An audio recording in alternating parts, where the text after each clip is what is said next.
Playoffs? Playoffs? We're talking about playoffs? Unlike Jim Moore, we actually won games. How you doing, gents? Good. How are you? Oh, Coach Rez coming in 5x5 this week. Look, sounding good. What about Jeff? Yeah, real good.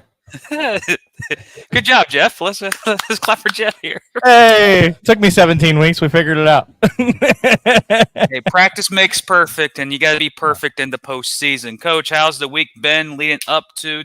Well, we got some things coming up before Saturday, but it's going to be a busy week the next 72 hours. Yeah, it's been busy since Monday. So, yeah, trying to be in two different places at once, and it's building stuff for the playoff game and getting local businesses involved with some things and exciting stuff. Well, this week we're playing home against the Jersey Bearcats. This is the third meeting, am I correct, between the two? That's correct. And we are victorious as we are 8-0 on the season. They come to Wheeling for the second time because the first time was like week 2, week 3, if I remember. Week two. And, we were talking about this as a team, watching film and everything. That was our very first time in West Banco. Was that game. Because we had hockey stuff going on, and we had tight turnarounds, and it was a little hectic, but we gutted it out and we made it happen. But why that's important of being our first time in the arena, we had a lot of players on our roster that never played this game before, so that was their first time ever being in the arena. Not like me, where I took the year off, and used to the environment and the surroundings. They physically had never been in that style. And so through camp and practice leading up to the game, the cones transitioning to the wall is two totally different things. So when you mark the field off, because we don't have walls, and it's hard to simulate that. There's nothing to stop you there. No. I mean, even if we had, and what most people don't understand, and I was talking to this about one of our players that's playing this week, it's not necessarily the walls. It's the depth perception of your being and running routes. And, we're running slants and posts and stuff like that all our life, but never with a wall. So everything that your body is used to, muscle memory, has to adjust. But here's the funny part. There's no difference. It's just the fact that there's a wall there. Break it off a little bit quicker. Yeah, and things happen much faster, obviously. The field's shorter, so there is a difference. But from the aspect of run, catch, pass, block, I mean, it's the same. It's just now you got obstacles in the way and, less people, but everyone's on top of each other. So, and also running the wall is different than running out of bounds in a normal 50-yard field. Yeah. Ain't nothing like someone going out of bounds and ending up in the second row in someone's lap. True. That's a souvenir. And we've saw a couple of those this year, especially in the highlights. I think I still have one of one year. Yeah, I think we do. I think this is one. Another 3-step drop. Looking. Russell going toward the end zone. He has Flores! Makes the catch over the wall! Jeremiah Flores! Touchdown! See? Yeah. And that's how. And again, people don't realize that the football field extends beyond the wall, especially in the end zone. So if you're in the front row, you got to realize that you might have incoming ordnance heading your way. Yeah. So it could be a football, or it can be a player, or it could be someone's hands too. So I'd see that this weekend. I think in Tucson, some person reached out, tried to get the ball, and got a helmet right in the jaw because they weren't paying attention. Yeah. But Coach, what we have on the docket for today, and what's going on with the organization this week? So we're preparing for our playoff game, which is exciting times for us. Jersey's coming in. They have been our toughest opponent. They got some good players. Their defense coordinator played for me before, so he's one of my former players. He's doing a great job coaching, Joe Valentine. AJ's been around for a long time. He played quarterback in this game. So they all know what's going on. Their O-line, D-line coach guy is a heck of a dude. I mean, he's solid. really, seeing him, I got into it with him a little bit the first game. So I could tell just from that how his style is with his guys. Like he's your typical O-line, D-line guy. So they got good coaching. Their special teams coordinator's been around a long time. They've all been doing this. So, they're doing all the things they can to put together something. The only negative for them is the facility they play in. So if they could figure that out, AJ, I joke with AJ, and he even says that if they could play in Trenton, they still wouldn't, just because that's like the armpit of the area there. Like no one goes to the games. Every team that's been there hasn't been successful, from the Trenton Steels to before them and the SIFL, and then multiple teams that you may remember. Jersey Flight being one of them. I think the Trenton Freedom. I don't know if they were called Trenton Freedom, but yeah, the Freedom. And you look in the stands and there's nothing every time, and it's like where is everybody? They want teams to be there. They had a hockey team too. They couldn't support either. So yeah, and that's some of our message that we'll have at the press conference on Friday. Our fans, great group of fan base, that we're putting together, and that that's already here. We're just trying to get them to support what we're doing. But they want us to stay, make sure that we're not going anywhere, and be in better competition. Well, check.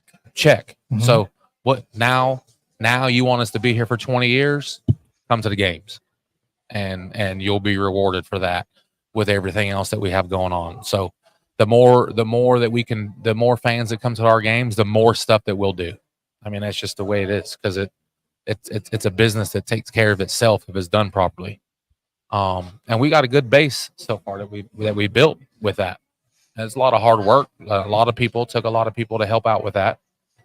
Yes, I do everything, but I get involved in a lot of stuff. But I also have to have people help with certain things. When we got to the point where it was time to start getting people on board to help with things, there's no way I could do it by myself.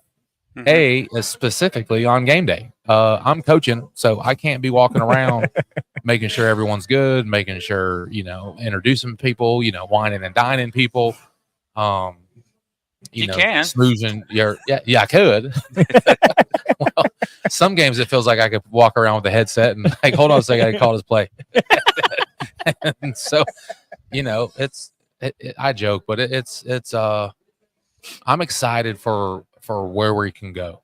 I've been in great places. I've been in crappy places. This is one of those places that could be just an awesome place to come, even from a fan perspective, from an away team coming. I mean, it's hard. You want to start talking about stuff, but you get fans that will go everywhere. Like they'll follow their team. You have those diehard fans that will travel to wherever their team's going just to see the experience of where they're playing at, and to keep supporting their team, obviously. But once you start building those fans, that's when that team's going to be around a long time.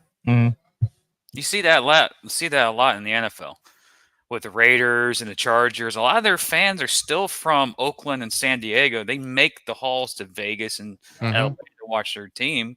But NFL is a lot easier to watch games than it is in any other league. But again, Omaha has a fan contingent that goes everywhere in the NAL. Like they're in Idaho, they're in Colorado. They invade Sioux City. It's like a legit bowl game when Sioux City and Omaha play in Sioux City, because it looks as half and half. Jacksonville did it very well when the Orlando Predators were in the NAL. The back and forth between the two cities, you had a good fan contingent. There was a little bit of that with Jacksonville going to Carolina, and vice versa. So, but it's usually the established fan bases that have that 5 to 800 fans that make those trips, because it's a 2-hour trip or a 3-hour trip from their home. Go spend the weekend or the day and drive back. I've had the joy of experiencing different venues. I know how the Shark Tank is. I know how the Orlando Arena is. I know how Columbus Arena is. I know how Phil Arena is. Like, I know how some of those experiences, like Jacksonville, for instance, I have not yet, unfortunately, had the chance to experience a fan bus Mhm. coming to the game where they get the hotel stay, the ticket, they're there. You're doing all the cool stuff, and you're there experiencing your team on the road. Mhm. And Jacksonville's done that a few times. So to be able to go in different places, like that's pretty cool. And then they're Last going to year, I know for a fact, Jacksonville by himself bought 2,000 tickets to go down to Orlando. Jacksonville fans, be. Mhm. 2,000 tickets. And you go look at that game, that's the last time Orlando even touched 6,000 people in their building. Just Jacksonville's dedicated. And Mhm. Arizona's the same way. I see a lot of Arizona fans contingents going to Tucson and Northern Arizona. yeah. And Vegas. Or even this. How about all the fans that follow the Rattlers to their new venue? How about that? Well, like, Glendale's not close to Phoenix. That's a No, haul but you from still got Phoenix. you're not going to tell me that there's fans from Phoenix that go to check those games out. Hey, I haven't been to Phoenix. I hear that traffic in Phoenix sucks. So I don't want to leave 2 hours to go 3 blocks down the street to go to an arena. But Arizona, that's a pinnacle. I always say on multiple shows, Arizona is the goal. Every organization in this industry needs to look at Arizona and say that's what we want to be. Because they average, 12, 13,000 fans a game. It's amazing what they can still do. Well, they've been around for 30 some odd years, so that does kind of help. Yeah. They have generations of fans like that. Their son went to the game, that son went. So that's how it's established. Yeah. And Willing, you do have that in Willing, but it's 3 different organizations, though. But we also have to, we got to prove to the people what we're doing. Like the biggest thing is from the teams that have come 1 year. Yes, you had COVID and whatnot. I'm sure they would still be thriving today, but things happen, right? And so the fans really don't care why. It's the fact that that's what happened. And I was just speaking to one of our fans just not too long ago, before the show started. Stuff like this happens all over the country. Mm-hmm. Like it's teams come and go and leave a dust of bad that's still lingering around. For the next team that comes through, they got to deal with some of that stuff. And for us, it's just got to be the fact that we just got to prove what we're doing. And that's another reason for the press conference on Friday.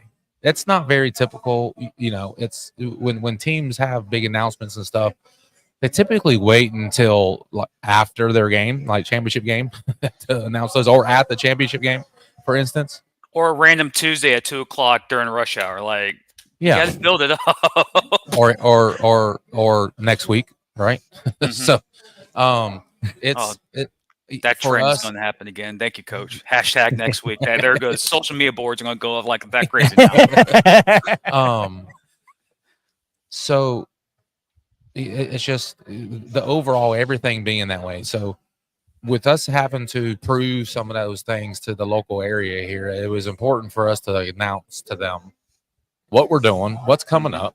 This is why it's important. And from that aspect, this is why you need to support what we're doing. And then drop on them. You want us to stay here. Here, we're here. We got an extension with our arena. You'd like better competition. Well, okay. So now you got to put it where your mouth is. Almost. Put your money where your mouth is. Because that's what helps the team stay a long time is the support from the fans. So the fans ain't buying tickets and the teams don't last. So everyone can give all these teams crap for folding and whatnot, but every one of those teams that folded, how many fans did they have? Now, it ain't always the community's fault if the team's not marketing themselves properly. But there's many ways to do certain things to make that happen. Well, it's also with organizations, especially One Pacific, that me and you have familiarity with certain people in that organization. And they talked a lot of smack this offseason, how great they are. They didn't even make it to week 9. Yeah. Just overspending and no fans. Math doesn't equal. Like there's no money coming in to support what you projected to be. And it sucks for the players and the coaches that got sold this. But then again, you can't blame the community. You also got to blame the owner for making the boneheaded mistake of making that huge leap of faith.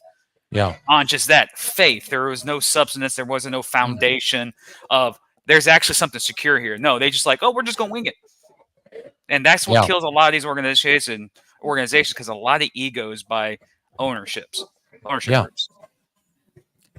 As an observer, Yeah. No, but I mean, you're not wrong. So, and it's just crazy because but the ones that fall for it, they really hadn't been around that long, so they don't know the difference. Wait a minute. You said that before, like 17 weeks ago. Yeah, I did. So, it's the prestige of the probability of what something could be. Yeah. And now I get a chance to be a part of that. It was really the way it was. But, I don't know. They'll probably fix some stuff and drop some teams here and there and regroup and give it another go with actual competent people in place, which if these people were in place from the get-go, I'm sure they probably wouldn't have all the problems that they had, and all these teams wouldn't have been part of it. So that's easy. There's a reason why a lot of these people hadn't been in the AFL previously. And I said that I guess we were trying to dance around that, but there was the reason why certain people weren't involved with it from the get-go, but had the people been in place now that was when they started, it would have been in better standing right now. It would have been a better standing because we all want it. We all want it. Makes us better. It helps us. It helps our teams. Yeah. Those guys go on. They go to that league and they're making more money and they're better competition. And then we get those guys that are trying to make it to the next level. And then that's our avenue, our pipeline, so to speak, to help have that to send them to. But that pipeline comes down.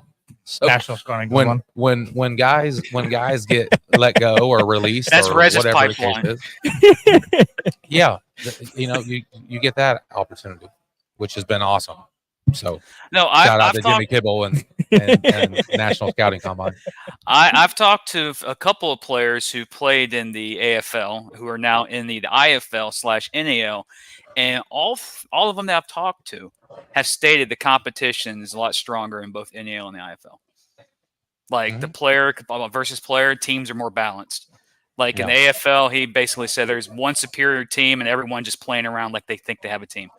And we got some AFL guys. We got some of those guys. Yeah. And that's a credit to Albany. Albany's going to win that thing. They're the only good team in that league. Our practices were tougher than some of what they were used to. Yeah, our two Georgia Force guys were saying that. Yeah. Yeah.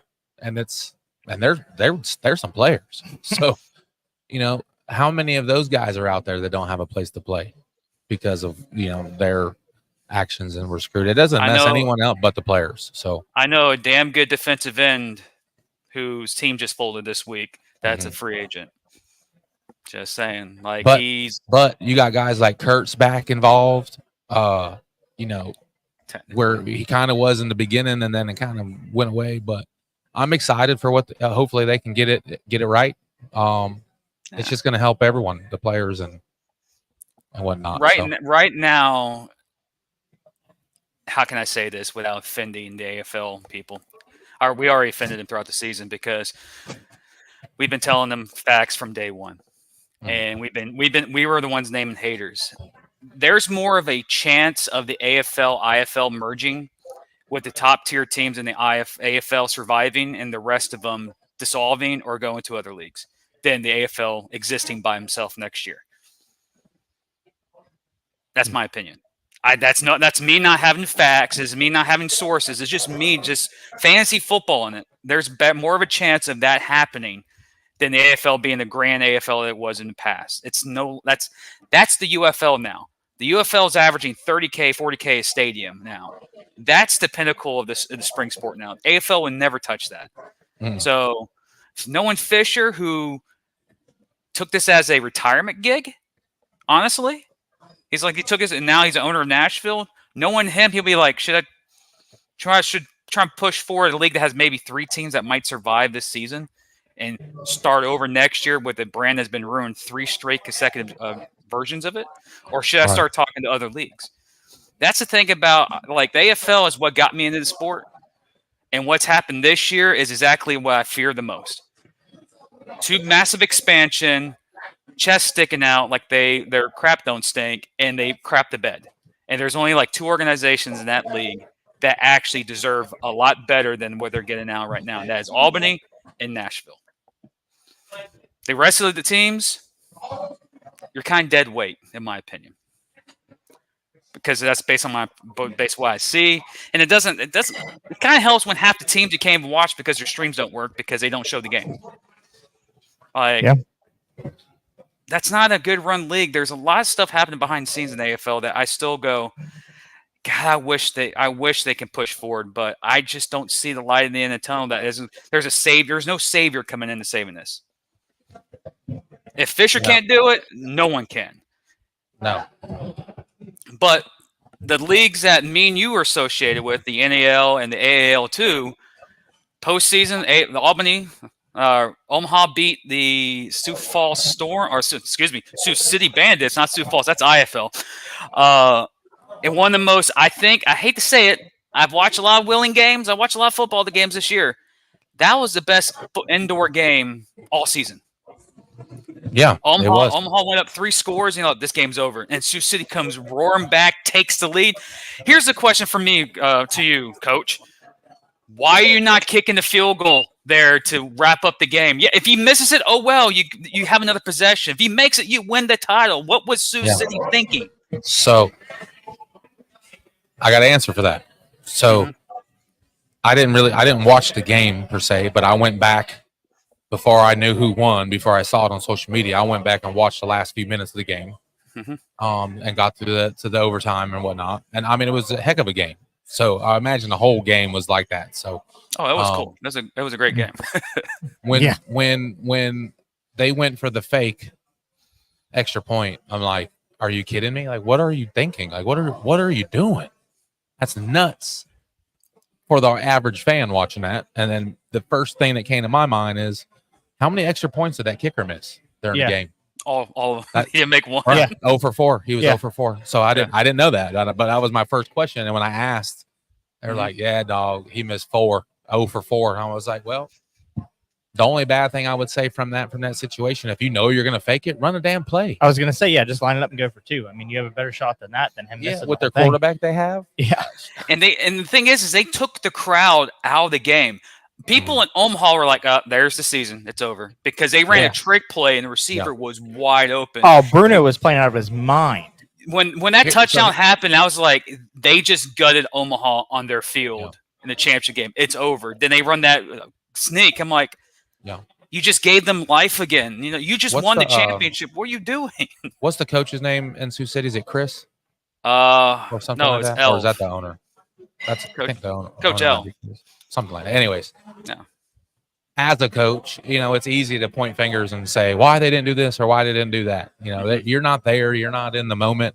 You're not in the feel. Like sometimes you get that feeling of what's going on, of that, hey, we're going to pull this up. We're firing this right now, type thing. Or, hey, we're going for 2 because we don't trust the kicker, because anything can happen in that.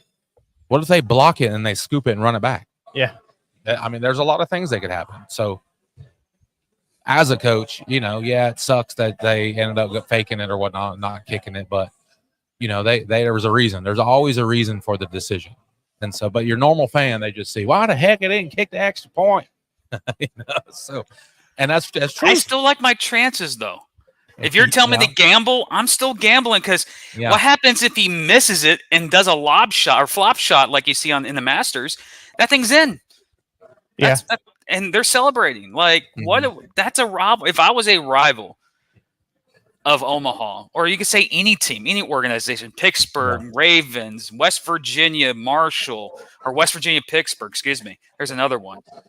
And you tie the game and extra point ties it, or 2-point conversion wins it, let's say for the outdoor game, I'm going for 2. I want to rip the hearts out of my rivals. But when it's a tie game and you have an extra point left and you don't trust your kicker because he just shanked a 22-yard field goal like 2 drives ago, I'm still kicking it because he's a kicker. That's his job. But Yeah. Mintz also plays linebacker, D-line, offensive lineman, wide receiver, and running back. The guy's like a Swiss Army knife. He plays multiple positions. So he's on the field almost every day. So again, I think them not having a legit kicker hurt them at the end. But Omaha had no business, or Sioux City had no business in that game in the second half because Omaha kept making boneheaded mistakes, throwing passes to double coverage when you could just run. The clock is on your side. Run the ball, eat the clock. But they wanted to start throwing it deep. It almost burnt them. It almost did. But it was still one of the most exciting games of the season. But Cody, I want to ask you that question: would you still go for the extra point? In your case, you're going to go for 2. For me, I would have just you're a kicker, just lob it. It's hard to answer that question because then if I answer one way, it's like I'm going against what he said, what his decision. And if I answered another, it's like, going with it or whatever. But kick the extra point, man. It's the chance to win it. Mm-hmm. He's 0-4. Give that dude a chance, right? But if he really, really felt that your faith in him making it wasn't going to happen, then, we all make crazy decisions. I made a decision my first championship game I played in 2014 to not dress my kicker because of he had struggled some and whatnot, and I wanted to make sure we had enough guys on. I had a couple guys that could just kick basic for what we needed. And we ended up losing by 1 point. Now, we didn't lose because we didn't have a kicker, right? We lost because of a lot of things. But what's the first thing that kicker said? Oh, we would have won that game if you dressed me. So sometimes we make decisions and people don't understand why we make them. But there's a reason for, making those decisions. And that's tough. I'd probably kick it, Now, if we've struggled blocking, then run a play. So it could go either way. It's hard to answer that question because it all depends on the situation. But that's my thing too with it. Like you're handcuffing yourself if you're going with a fake. There isn't too many fakes that you have that you can run. If you're going to run a 2-point play, you pretty much have the entire playbook and you have your guys. Okay, I'm going to go to him. I'm going to go to him. At least put the ball in the quarterback's hands and let him make a decision, let him make a play. Or like you said, just kick it. I don't know about the fake. And, they ran that halfback pass. Why would you run a halfback pass and then run a trick play almost directly after that? So that's kind of asking for it. Yeah. Well, since we're talking about other teams, I want to shout out to my man Damian Daniels with the Columbus Lions. He coached with me back in 2017 when we were with High Country Grizzlies in the NAL. He was my defensive coordinator. Great dude all around. And he was a heck of a player. So, I wish he had a chance to play in the AFL during his time because he would have been really good. Sometimes guys aren't given opportunities for whatever reason, but he made the most of it for his career, and I think it's got to still possibly be the most interceptions in the indoor game. I don't know, that was a while ago, so I don't know how much that's changed, but regardless, heck of a dude, great team, good ownership, so it's cool to see guys that you worked with and they get their opportunities to be a head coach and win. So that's pretty cool. Well, he was also Mr. Reliable as a player. What's Dude, that? he was a guy he could be out of football for months. You just give him a call, he'll dress up and he'll know your playbook when he got in. Daniels was because he lives in Columbus, it's such an easy for him to get there. But Columbus dominated the AIF this year, which is they beat Corpus Christi. Corpus Christi was also a pretty decent team this year. 3 losses, and two of the 3 were to Columbus. So it's kind of tough. But I watched that game. I could just tell that Columbus had a far superior roster. They were a better team. they're the type of team where it's like I like to see them go up against Omaha or Sioux City or Wheeling to see how they really good they are. Because we know a lot of Columbus people like to go on Facebook and talk a lot of smack to a lot of these organizations, but yet playing in AA sport.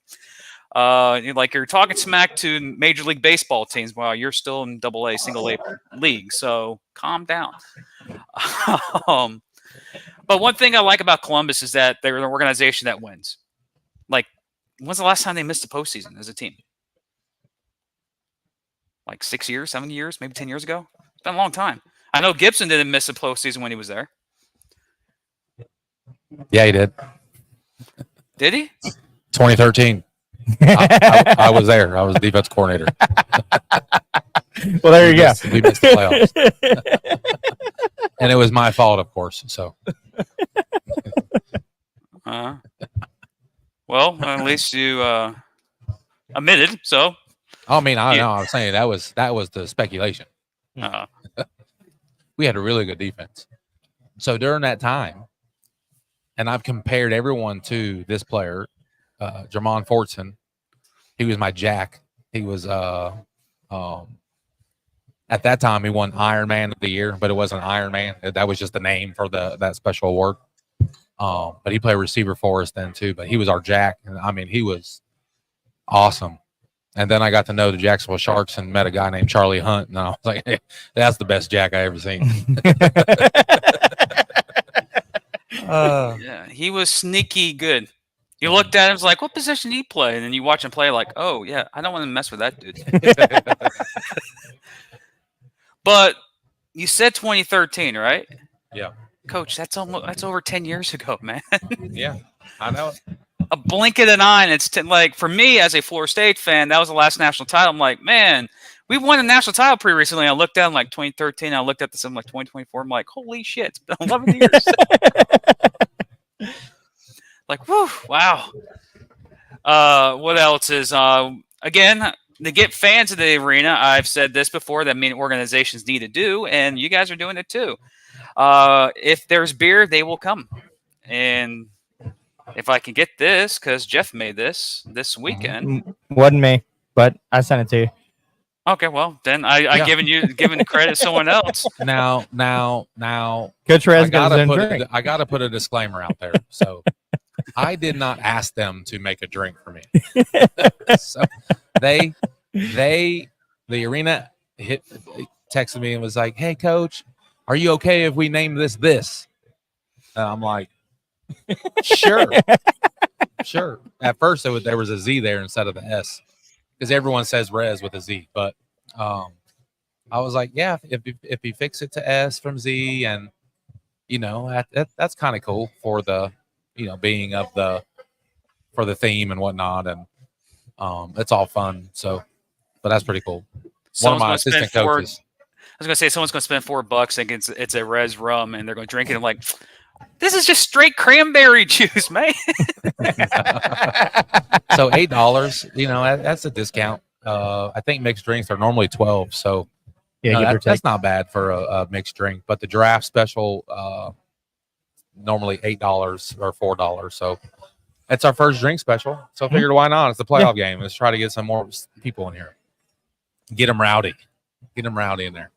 A good fan base is a drunk fan base for the ones that drink. Yeah. Just ask Philadelphia Eagles fans. That's a rowdy fan base because they're intoxicated before they even get into the building. Yeah. Bills.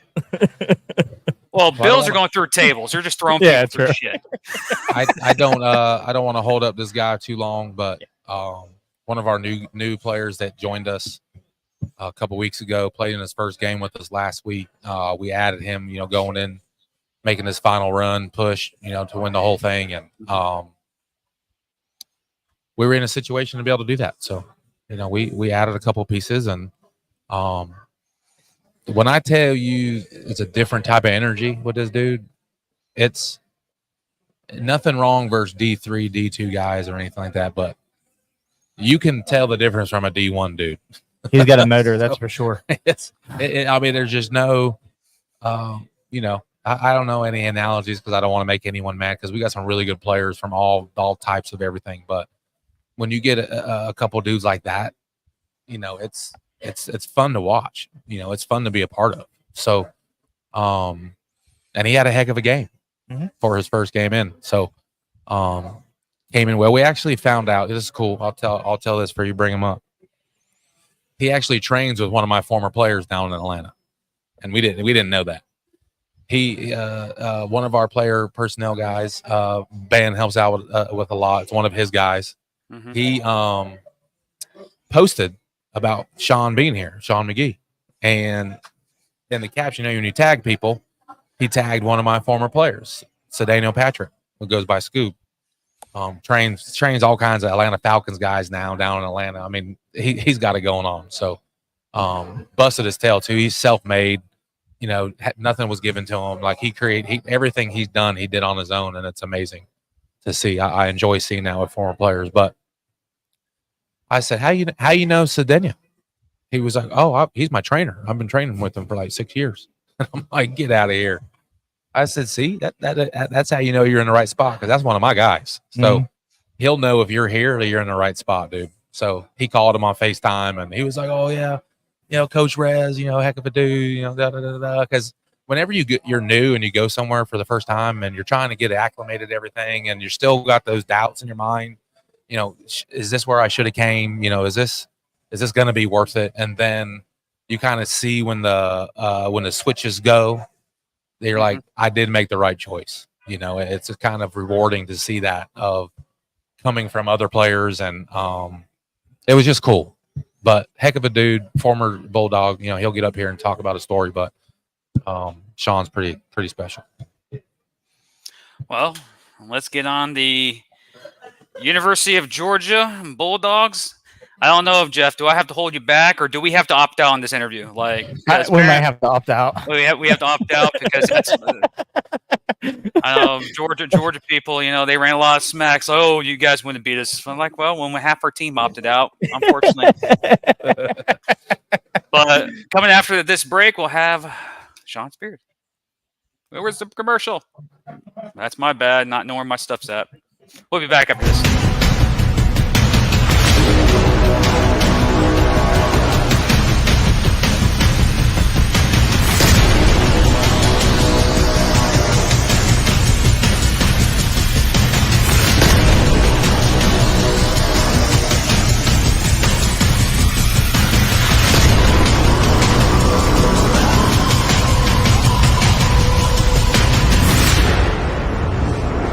Another three-step drop, looking, Russell going toward the end zone. He has Flores! Makes the catch over the wall! Jeremiah Flores! Touchdown!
Welcome back, ladies and gentlemen, to Through the Wire with Coach Rez, and we are joined.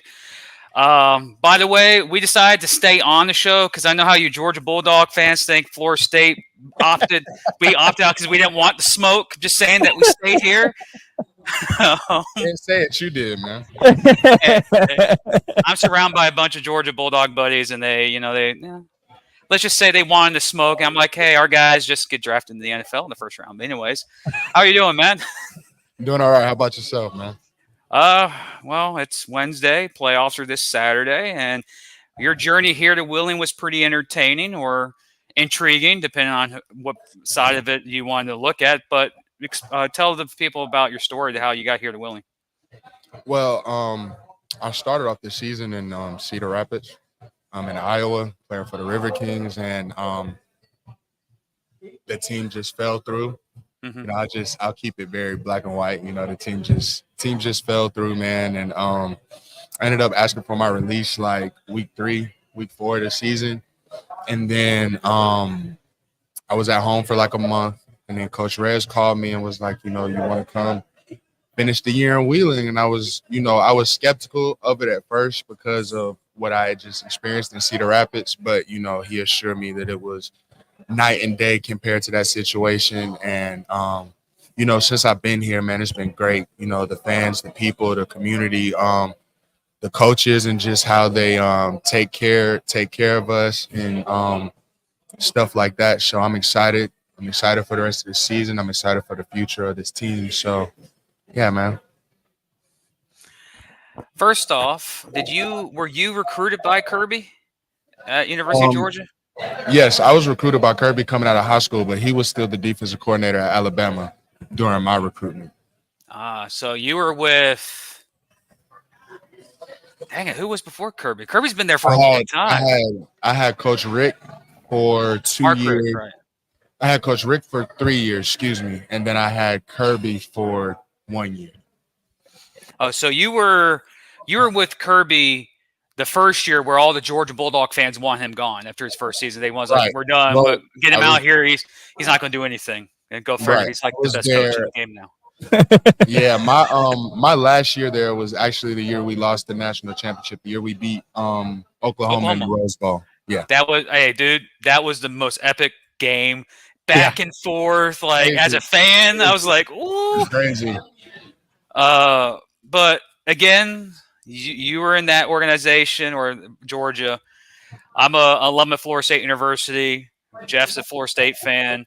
We know down south football is king. That's like the only thing. It's God, family, football, or however you look at it. It could be in different area. It could be football, God, family, whatever. But football is one of the top 3 things. Absolutely. You've played in some venues. The Swamp. Well, you didn't play in the Swamp. You played in the Gator Bowl here in Jacksonville. Yeah. As a Florida State fan, I'm usually out of town when that game happens because it gets clustered here. It's like a madhouse here. For sure. You've been in Tennessee. You've been to Alabama. Mm-hmm. You've been to South Carolina. Mm-hmm. You've been playing some environments. Like it's very like I've talked to a lot of players on your team right now here in Wheeling, and they're naming it like, oh, I've been to Old Dominion, and I'm like naming university schools. Like you've been to legit top tier road atmospheres, and you played in Athens, which 80,000 plus there. They're crazy. Absolutely. Again, for me, I'm used to it because it's down south, but a lot of people up north are not used to these massive stadiums. What is the most hostile environment you've played in as a player? It's crazy you asked me that because I was actually having this conversation with a couple of my teammates. I would say traveling to Tennessee was always tough. Traveling to Auburn was always tough. Yeah. Definitely. You know, that's down south's oldest rivalry. Yeah. Pure hatred. Yeah. I would have to say South Carolina. South Carolina's tough too, but you know, one that you didn't mention and was Georgia Tech. You know what I mean? It didn't matter how good they were. We could have went undefeated. They could have won one game. That game's always going to be close. Whether it was in Athens or whether it was in, you know, Atlanta, it was always a close game, hostile environment from players to fans to everybody around it. So I would say those 4 were definitely the toughest for me. Was that Paul Johnson? Georgia Tech triple option? Yeah. Yeah, triple option sucks. Like Yeah, it sucked playing against it. Like, you know, I'm sure it was probably it sucked watching it, but playing against it was terrible. We would take so we always played them the last game of the regular season. So we would take a week during training camp and prepare for Georgia Tech, knowing we weren't going to see them to the end of the season. And then whatever bye weeks we had during the season, those would be Georgia Tech weeks. So unless you played like the Citadel, like in week 2, because they run all the military schools run triple now. That I don't even think maybe in Army don't. They run like a hybrid triple option now. They've now discovered that you can throw a football. And they're like, "Ooh, we can do this now." Yeah, I don't really see a lot of teams running the triple option anymore at all, really, honestly. I mean, I think the last team that I saw run it was when Cam was in Carolina. You know, outside of that, you don't really see a lot of people running it anymore, even if they do have a mobile quarterback. So it's kind of a thing of the past now. So I have a big question. So you mentioned being in that Rose Bowl game and everything. What was it like? Because I'm a huge Browns fan. What was it like to watch Nick Chubb run like live? I'm gonna tell you a story. Because I mean, So I actually hosted Nick Chubb on his recruiting visit to Georgia. oh well, there you go. So when he got there, one of the first memories I have of Nick was we went out for the first day of training camp, and we were just doing individual drills. So he was like doing like some high knee thing, and you know, it's first day of camp, so every piece of equipment that we have is fairly new. You know what I'm saying? And I literally watched him take one step and rip through a pair of brand new Nike cleats. And that just shows you how powerful he was. Because it wasn't like, oh, it was just a cheap cleat, because you had, you know, other guys on the team that practiced or played in the same cleat, but he just literally took one step and went completely through the cleat. So, man, watching him run, watching him play, it was fun. It was fun, but it was like you never really got surprised by it, because if you were in that building every day and you saw how he worked, you saw how he practiced, literally every run in practice, even if he got tackled at the line of scrimmage, he finished it to the end zone. You know what I'm saying? So being able to watch him play and perform every Saturday, it was awesome to watch, but it wasn't surprising because you really got to watch his work ethic throughout the week. So the Rose Bowl is the Rose Bowl is the granddaddy of them all. For me as a college football fan, that's where the national title should be played every single year. Yep, every year. Absolutely. And I've said that ever since the Texas USC game with Vince Young and Reggie Vince Bush. Young. Yep. And it was I've been honestly, saying that since 2013, since Jameis Yeah. Winston came back. Yeah, honestly, watching that game, watching those games like that, the Auburn game that you mentioned, and then the USC Texas game, watching those games, and then actually having the opportunity to go play in that stadium, man, that atmosphere, like you said, it definitely should be where the national championship is every year.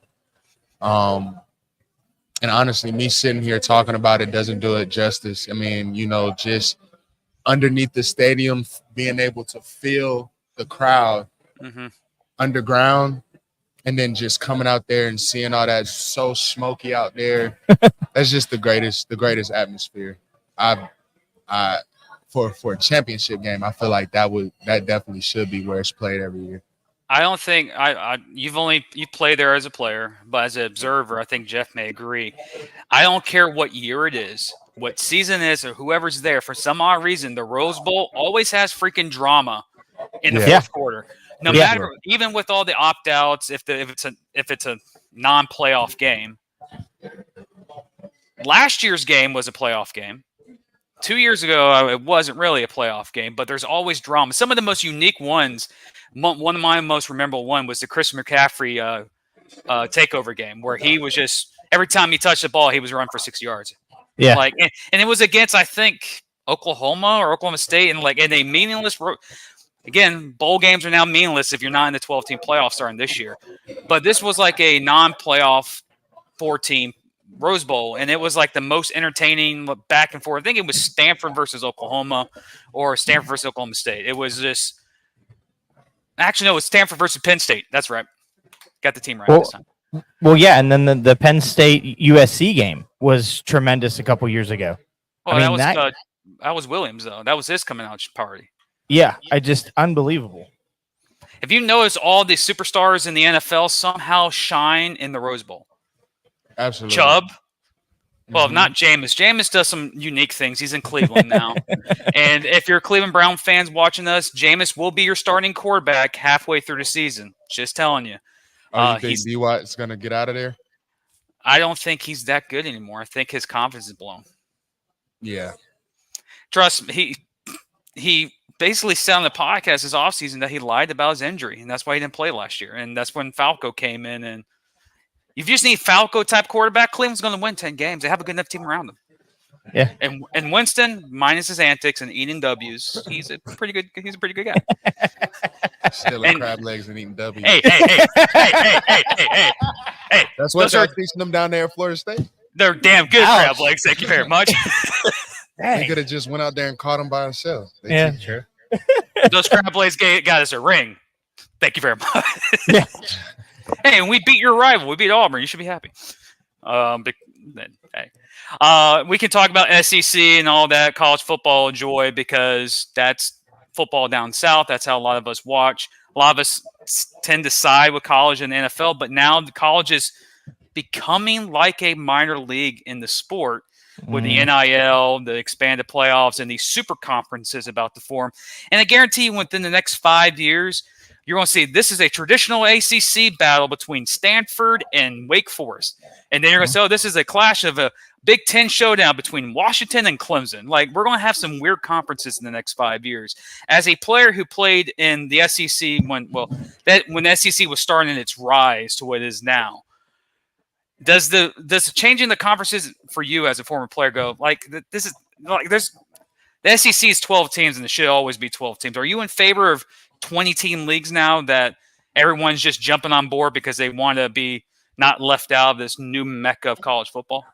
I feel like honestly with the NIL and everything that they have now, I feel like everybody's go-to is to switch conferences or to get in a more relevant conference, when I feel like it should just be, while that may matter because, you just like, for instance, Florida State, undefeated, strength of schedule, don't get in. You know what I mean? Like, so while I just feel like, if we've been honest, let me just go ahead and say, I feel like in this NIL stuff and all this stuff, I feel like it's ruining college football. And I say that because one of the first things that I said when it started was that you're paying players more than coaches and then expecting them to be coachable. Doesn't make sense. So I come in to school, I'm 18, 19 years old, and I'm making $4 million more than my position coach, and I'm expected to listen to him. Mm-hmm. So I feel like with that, you're creating attitudes that you're not prepared to deal with. You're creating character issues that a lot of these schools aren't prepared to deal with. So that's my take on that. Now, as far as the conferences and stuff changing, I feel like you said, a lot of people are switching conferences to like try to stay relevant, but I feel like a lot of places or a lot of teams that are switching, they're in NIL markets that they could be successful. I do feel like that when it comes to choosing what teams make it into the playoffs, I feel like there needs to be some upgrading with that. You know what I mean? There needs to be some changes with that. But Shouldn't be I a feel committee. as though, That's my right. opinion. Yeah. But I feel as though, adding more teams to the playoff, which I believe they're doing this year. correct? Yeah, 12. So 12 adding teams this year, more yeah. teams to the playoffs, with them adding more teams, I feel like teams should be more hesitant to switch conferences. You know what I mean? Because it's like now, okay, we get into the top 12, we're in there. You know what I'm saying? So it's really like what conference you're in now that there's more than 4 teams really doesn't matter as much as it used to. You know what I'm saying? So that's my take on it. I feel like now that they're adding more teams should be more hesitant to move Yeah. instead of just worrying about winning games. Well, one of the interesting things about college football, side note, there's a possibility this year that the two teams playing for the national title, which will be played during in the NFL's All-Star game, Pro Bowl, that week is the college football national championship game the week before the Super Bowl. So that's a national championship week, Super Bowl week. There would be two teams in college football this year that could be playing a max of 18 games. Right. That's 6 more than what they did just 5 years ago. Right. That's crazy. And I'm sure that that's something that that they're taking into consideration, like just as far as from like a strength and conditioning standpoint, as far as like, making sure guys actually make it to the end of the season, building durability and endurance. So I feel like, that's something that they're taking into consideration. Well, one of the things I've always down here, people have good formats, and I think the one that I agree with the most is make the college football playoff like the NFL. You have get 4 major conferences. Each conference has 2 divisions. Division winners get in, and then there's a wild card within each conference, and you play it like in the ACC make it credible. SEC bracket, and then the Final Four is the 4 final teams, and then you play like how the NFL is. You don't have the Cincinnati Bengals traveling to take on the San Francisco 49ers in the wild card round of the playoffs. They're in the different conferences. Right. So my idea is like you do it in baseball, you do it in basketball. 14's not enough. We're eventually going to get there, make 32-team playoff bracket. Each conference has their own playoff bracket, and they have one representative who gets into like the semifinals, whatever. Let the conferences determine what their playoff bracket is, 6 teams or 4 teams, whatever, and that determines the national champion. Like, there's a lot of fans. I guarantee you'll be biased because you're an SEC guy. There's going to be a lot of fans in the country that are going to be ticked when there's 12-team playoff and 9 of them are SEC teams. They're like, we just expanded this so we can just put in a 8-4 SEC team in and leave a 10-2 West Virginia team out or something like that. When you put it like that, I really didn't even think about it like that. Yeah, honestly. it's crazy, isn't it? Yeah, Makes sense though. You gotta make these conference championships make weight. You know what I mean? Like you have to make it. There's going to be games this year in college where Georgia or in Alabama or Texas or in Oklahoma will ease back in week 9 and week 10 and take a loss to a Mississippi State or an Ole Miss or a Vanderbilt because it's an SEC loss, so it's not going to hurt them as much as a Florida State loss to Wake Forest or Ohio State loss to an Indiana. The SEC gets the benefit of the doubt because they've earned that respect because how dominant they've been over the last since you've been playing football in the SEC and going back to the early 2000s when the reigns began with the Florida Gators and Cam Newton and the Auburn years. College football is a unique business. As a person, as a diehard fan who bleeds college football, I'm just going to say I'm just happy that we're having more relevant bowl games this year than we did last year. Like all the New Year's 6 bowls are actually relevant this year because they're going to be playoff games, and that home sites are going to be pretty cool for wild card or first round games. The atmospheres, college football atmospheres are great. And you can start seeing it in college where teams are starting to change schedules, where they're back after their schedules are like PUDs because they know they can take that loss and it won't affect them. But that's the thing. As a player, you played in the SEC where every single game it was ride or die. You lose, the season was over. Absolutely. 2 out of the 4 years I was there, we started off with Clemson. DJ or who? Lawrence. Who was the court? Was it? No, Taj Boyd. They still had Taj Taj Boyd, Sammy Watkins, Mike Williams. I'm There's a kind guy of that- old, man. Don't make me feel old. Yeah. But yeah. So Sammy Watkins, Tosh Boyd. Which Renfro was? Renfro was there. Was it Hunter? Hunter was there the second time we played them because the second time we played them, Taj Boyd started the game and B-Watt was his backup. So then B-Watt came in and finished the game against us, and then I don't think he came off the field after that. Just imagine a few years after that, it was Deshaun Watson. Oh, who's your backup quarterback? Trevor Lawrence. Yeah. Jesus, Yeah. like come on. Yeah, for sure. Well, you've had some nice showdowns with Clemson up in Charlotte and Atlanta. I like how you guys have that neutral site in Atlanta that you guys claim to have in that Chick-fil-A kickoff game. It's not a neutral site. There's like 99% Bulldog fans and a little splatter of whoever's there. But that's one thing I love about college football. They call neutral, like they called Florida State's game neutral site in Orlando last year. It wasn't a neutral site. Like there's 90,000 freaking Florida State fans in the building. But enough of college football. College football, I can talk all day about. We're wrapping up the show. Let's talk about this weekend and possibly the next 2 weeks on July 4th weekend, the championship game. Playoff game. This is your first playoff game when they advance, but it's at home. Is there what as a player, what are you looking forward to this game and trying to implement in this game? Maybe that SEC swag to try to get a chance, because apparently SEC just wins everything. So how are you going to implement that into this game against New Jersey? I feel like the main thing for me is football is football. X's and O's are X's and O's. I feel like once you start, for as long as I've been playing the game, once you start trying to make a game more than it is, don't get me wrong. I'm not, I don't want it to be taken as me like talking down on our opponent or trying to minimize how serious the game is, because at the end of the day, it is win or go home.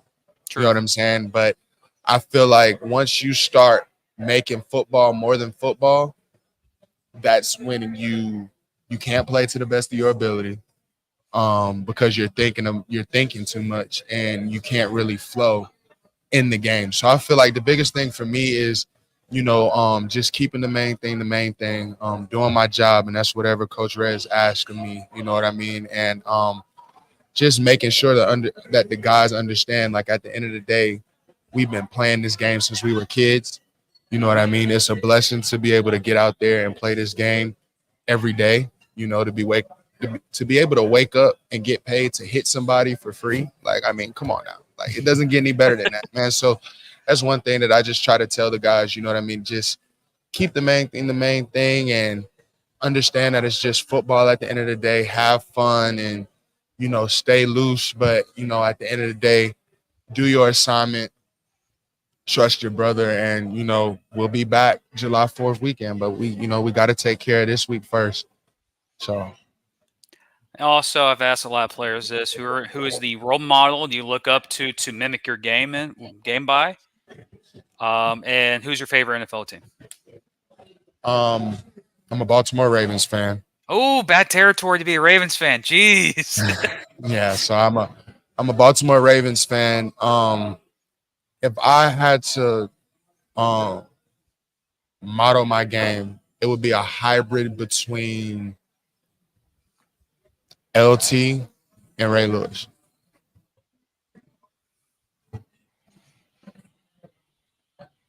I think LT's better. He was a bad player too. So just saying. I'm biased. Let's be careful. I'm a Ravens fan. Do you have Ray Lewis's dance though? Oh yeah, for sure. You won't catch me doing that. I have too much respect for him to do that. So. Hey, you can do it. They can't get you for copyright. He hasn't copyrighted that. Yeah, he hasn't copyrighted it yet, which is surprising. I thought he would have did that a long time ago. As a Florida State Seminole fan growing up, I remember watching the Miami Hurricanes back in the day. Warren Sapp and that damn linebacker Ray Lewis. Like that man was everywhere. Yeah, everywhere. So you a big one guy that Coach Rick used to talk to us about a lot was Peter Ward. So one of the best players to ever play the game without a Heisman. I'll give you that for sure. And who won the Heisman that year? Some quarterback from Tennessee. He's a nobody. He's just a 2-time Super Bowl champion and a Hall of Famer. And a forehead that goes about 10 feet high. Hey, no big deal. Yeah. No big deal. If you're going to lose to somebody, Peyton was the one. Peyton would be the one to lose to. Problem is, we lost to his backup the following year. In the Super Bowl, in the Tosia Fiesta Bowl. Their backup his backup was he was like Deshaun Watson. Tosh Boyd, now he's not that good. You got to worry about the backup. He's going to be an issue. And he made his return in that year. I'm like, ooh. boy. Go ask your Bulldog buddies and your Gator colleagues about the backup to Peyton Manning the year after. That dude was – if he was a quarterback in the arena game, he'll be like one of the best quarterbacks you've ever seen in your life. But unfortunately, his NFL career didn't last too long. And back then, there wasn't a spring league like there is now. But I had my heart broken there. I was like, we're going to destroy Tennessee, and this backup quarterback going up and down the field. And I'm like, yep, game over. I'm like, all right, let's go to the next season. But again, we are 72 hours away from the championship. Fortunately, you can't have the Reds rum. Again, I think it's not going to be a rum drink. It's going to be some type of cranberry juice. Well, that's me for my sober self.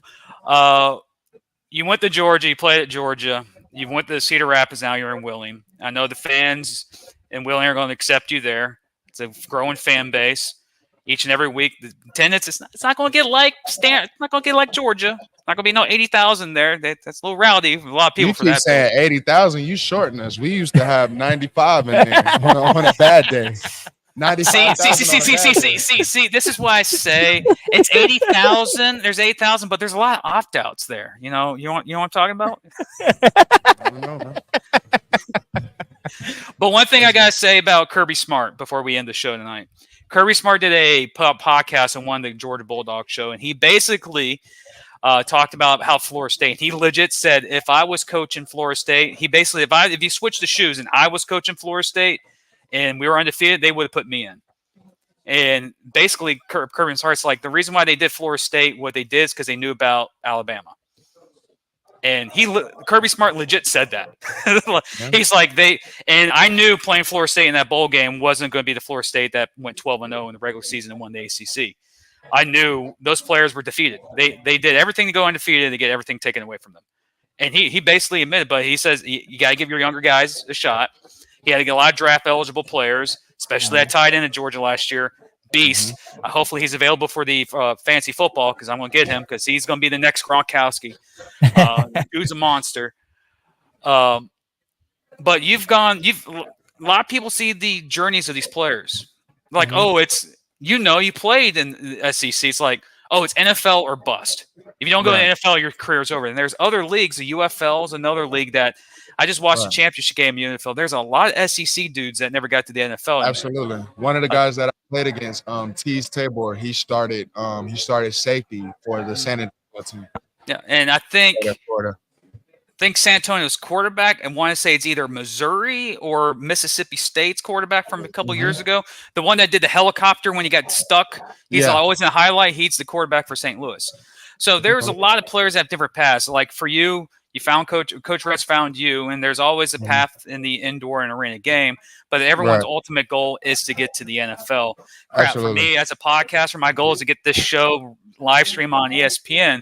They'll hate me because I'll be calling them, in the propaganda for the SEC, but I digress because I'm a Florida State fan.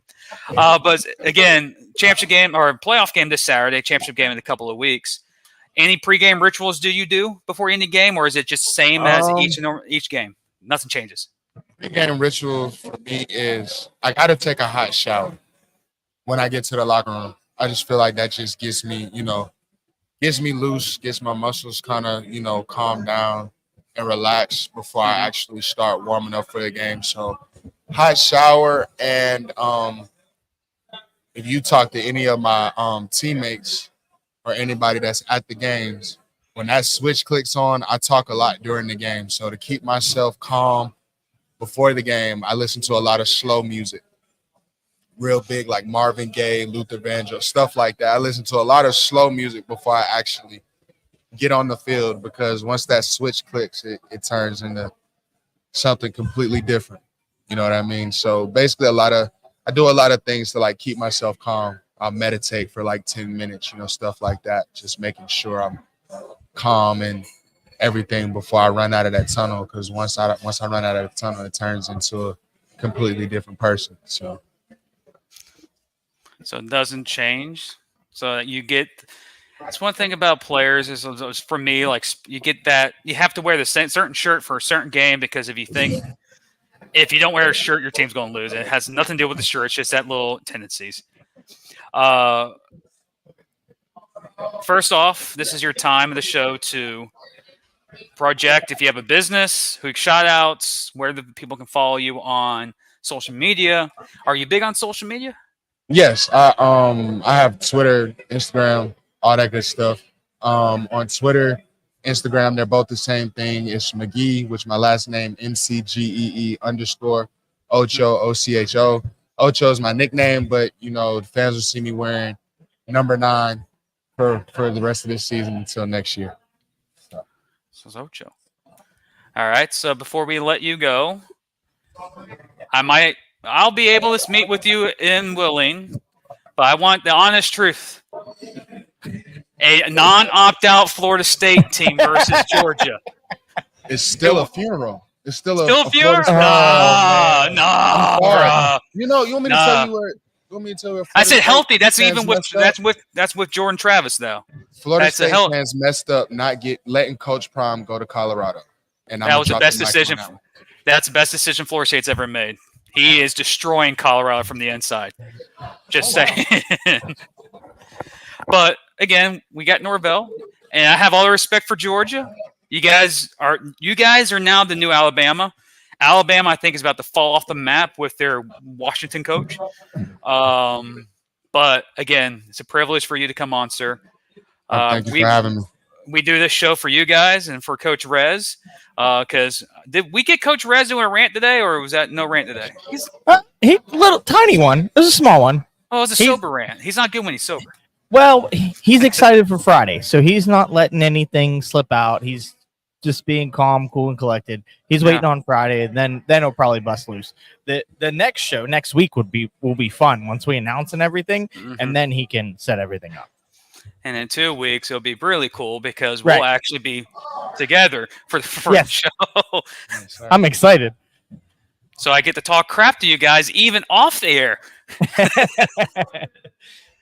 But anyways, McGee, I just want to say Florida State would have won that game. But anyways, no, it's all love and respect for that program that you went to, Georgia. That's an enemy of my enemy is my friend. We both hate the Gators, and that's why we're friends. Because I despise the University of Florida. They just saying. But McGee, I just want to say, hopefully this week goes well for you guys in Willing, and hopefully in 2 weeks we get to celebrate a championship there in Willing on July 6th. Am I correct? Or 7th? Yep. 6th. All right. When we get back after this, we'll have Coach Rez to close out the show for this edition of the Through the Wire with Coach Rez. We'll be back after this. Another 3-step drop. Looking. Russell going toward the end zone. He has Flores! Makes the catch over the wall! Jeremiah Flores! Touchdown!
Playoffs? You talk about playoffs? Playoffs are this Saturday night in the WesBanco Arena, being themed for the haunted scene. So when you're out there for the press conference on Friday, don't get alarmed. There will be spookiness there. And as again on Saturday, we are hosting the Jersey Bearcats in WesBanco. And unfortunately, Coach Rez decides, hey, Jeff, you're the main man of the show. You have all the pride. You take the helm. So yeah, we'll be wrapping up the show here, ladies and gentlemen. First off, let's go back to some announcements. Red rum, $8 off. Well, it's $8 now, half off, $40. Per half for draft. Oh crap! I'm just read that wrong. Half off draft. There we go. Read English. That's how you do it, ladies and gentlemen. Me no speak no English. That's this Saturday night in West Banco Arena. Where's this little restaurant at? Is it So entrance? Yeah, so there is a bar. Generations has a bar down in one of the end zones, which is awesome. It's actually where the fans can stand right in the far end zone there. Mhm. It's a great place. The fans always mingle there. It's become a big thing for us at that corner. Anytime that any team is come to West Banco, that corner has been established as just fans just hanging out, having a good time. Kind of a pit kind of atmosphere, you could say. But there is a bar literally directly right behind them. So that probably explains why the fans are the way they are. So there's beer and barbecue? Oh, yeah. Yeah, there's food down on the other side, but there's mainly beer there. They make mixed drinks. There's a whole bar there. It's an awesome atmosphere. Don't stop by McDonald's, fans. Just go to West Banco and get you some rum. And I said it's not rum. Just saying. I just think it looks like something else. Yeah, buy it $4. Yeah, Captain Morgan's in there. It does say Captain Morgan. So bro, that looks like Capri Sun. True. But anyways, this has been episode 17. I know it's been 17 weeks. We've been here for 17 weeks, and you think we're going away after this? No, we're not. We'll be back next get rid week. of that early. We'll be back next week for another edition. Hopefully a victory Wednesday, as the Willie Miners would have defeated Jersey to advance to the championship game. But Another we'll bye be week. here. Yeah, another bye week. Yeah, bye week, then travel. Why do I think it's next week? I'm getting excited that I'm going to be up there next week. Then I look at the date. I'm like, oh, bum. Yeah, we're still a couple weeks away. Yeah, so there's another game going on as well with our playoff game this Saturday, which is the North Division final between us and Jersey, and then the South Division will be between Peach State and Waco. So the winner of that game will play in the championship game. So 2 games going on, battling for a chance to play in the championship game. And I'll place my bets and say it's going to be Peach State, because I've seen Peach State play like 9 teams this year in the NAL and other leagues. Yeah. So they're a pretty good team. So yeah, they're not bad. They've held their own. They played against the Cobras and different teams down that way. So yeah, I mean they hold their own. They've been around for a while too, so that's good. They've been in and out of different places, but they've been hanging around. So okay, ladies and gentlemen, with that, it's been edition week 17. It's been 17 weeks, and Jeff finally got the mics to work correctly. Hey, we got it. Just wait a couple of weeks when we're all together, and the mics will just go away again. It's like what the heck? Anyways. Yeah, we'll figure that out. We got it figured out. Don't you worry. But again, ladies and gentlemen, I appreciate the love and the respect. This show has been absolutely crushing it. Over 17,000 views all season. Go figure, 17 weeks, 17,000. You're averaging about 1,000 views an episode, and that's because of you. So you Willie Miner fans, I'm just going to say, you're building up a base, and you're building up a lot of hatred around the other league, because a lot of people don't like how when Coach Red starts talking, because Coach Red, when he starts talking, he's 99.9% correct. And people can't stand that. So you got a good guy there in William for sure. Well, it's 8:00. We did a little extended coverage because again, it's bye week, so you get back in the playoff. So with that, Friday, if anybody's not doing anything at all, 11:00, West Banco Arena press conference talking about the playoff game this coming weekend and the big news where we're heading next season. So Chick-fil-A. Yeah, exactly. They have a station inside of West Banco Arena that sells Chick-fil-A. You can get Chick-fil-A sandwiches inside West Banco Arena. How about that? Again, rum, barbecue, and Chick-fil-A. Why are you going through the drive-through? Get to the arena. But we'll talk about where we're heading. That's a big question everybody's asking. So if you're in the area, come on down. They're gonna have chairs on the turf. You'll be able to sit down there. If that fills up, we'll have the arena as well. So good atmosphere. Coach Rez obviously going to speak. A couple owners will speak as well. My broadcast partner Chris will be emceeing the event. So it's going to be a fun time. So if you're in the area, like I said, come down. If you're really worried about where we're going, come to the press conference. Where I'm going is Costco because that's where you bulk up on stuff. Not a sponsor. Chick-fil-A's not a sponsor. What other company did we know drop today? That's not a sponsor. I think that's it because all the other ones are sponsors. Oh, McDonald's non-sponsor. Oh yeah, Generations has a spot in there. They're a sponsor. Yep. Tito's Sloppy Dogs, big sponsor with us. They also have a spot inside West Bank Arena. So River City also has a spot inside of West Bank Arena. So that's our after party as well, across the street. So yeah, a lot of things going on at West Banco that you don't normally see just hearsay. But if you go to the games, like I said, there's restaurants inside. So it's a whole experience.